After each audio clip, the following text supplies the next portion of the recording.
ဟောင်းလောင်းကံမှာ cash deposit မထက်တဲ့ပတ်စံမထက်တဲ့လူပတ်စံမလွှဲတဲ့လူတွေပြောမယ်နော်ပြပေးမယ်တရားဘယ်တော့လို့ဆို ATM မှာဒီလိုအားရရှိရပြီးတော့ဒီမှာ cash deposit ATM cash deposit ရေးတာနော်အဲ့ဒါကိုရွေးလိုက်နော် ATM ကြီးပဲတည်တဲ့ဆိုရအောင်နော်ပြီးရင်အားလို့လက်ထောက်လိုက်အဲ့ဒီလက်ထောက်ပြီးတော့လို့ရှိရင်ကိုကြိုက်တဲ့ဘာသာစကားကိုရွေးလိုက်ကိုကျွမ်းကျင်တဲ့ပြီးတော့လို့ရှိရင်အမတရား cash deposit တဲ့က saving and cards ကိုရေးတာတဲ့အဲ့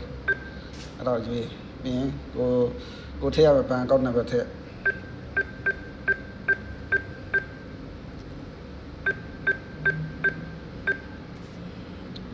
ပြီးတော့ရင်အမ okay နှိပ်လိုက်မရဘူးလား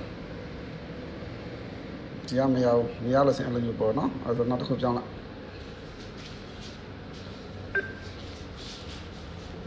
နေမယ်ကိုကြိုက်တဲ့ဘာသာစကားရွေးမယ်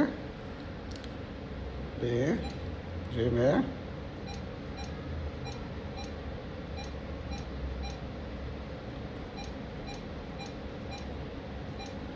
ခုနကတော့ကတ်နေပဲမှားတာကျွန်တော်ကတ်နေပဲမှားတာကိုဒီနားမှာနာမည်ပေါ်တယ်နော်အဲ့နာမည်ကိုထည့်မဲ့ဘန်နာမည်ပေါ်တယ်နော်အဲ့ဒါမှ confirm လုပ်ပြီးတော့ကျွန်တော်တို့ဒီမှာပေါ်လာတယ်နိုင်နော်ဒီထဲကိုစံကုန်ထည့်လိုက်ထည့်ပြီးတော့ရင် start ခဏဆောင်နေလိုက်ပိတ်သွားပြီ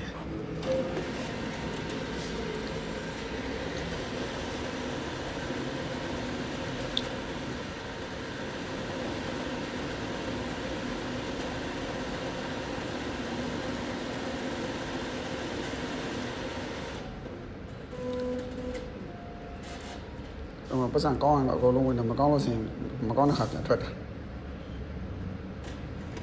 ဟုတ်တယ်မကောင်းတဲ့ခါပြန်ထွက်လာပြီးတော့ဆိုရင်အားလုံးတရားဆိုတော့ကိုကထပ်ထည့်မယ်ဆိုလို့ရှိရင်အမိုးလည်းထပ်ထွန်းကြည့်မှာပေါ့နော်ကောင်းမှမကောင်းတော့ဆိုရင်လည်းဖြန့်ပြီးတော့ပြန်ထည့်ပြီး startခဏပြန်ဆောက်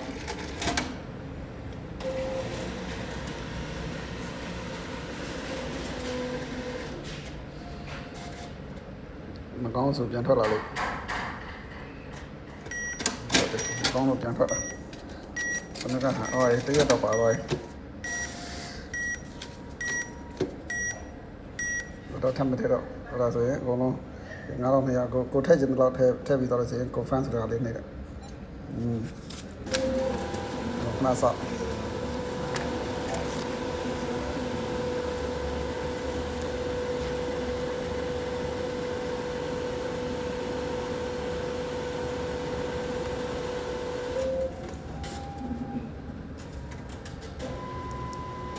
ဟောင်းလုံးပန်ဒီနေ့ပန်နေလည်းမတူတော့သူကလေ receipt လိုချင်လို့ဆိုရင်တစ်ခါနှိပ်ရတယ်တရားတချို့ပန်နေကြ receipt နော်တရား receipt လိုချင်ဒီဘက်တောင်းလေးရဒါလေးနှိပ်အဲ့ဒါမှ receipt အနှုံးမထုတ်ဘူးရိုက်ဖက်လာโอเคစစ်ကြည့်လိုက်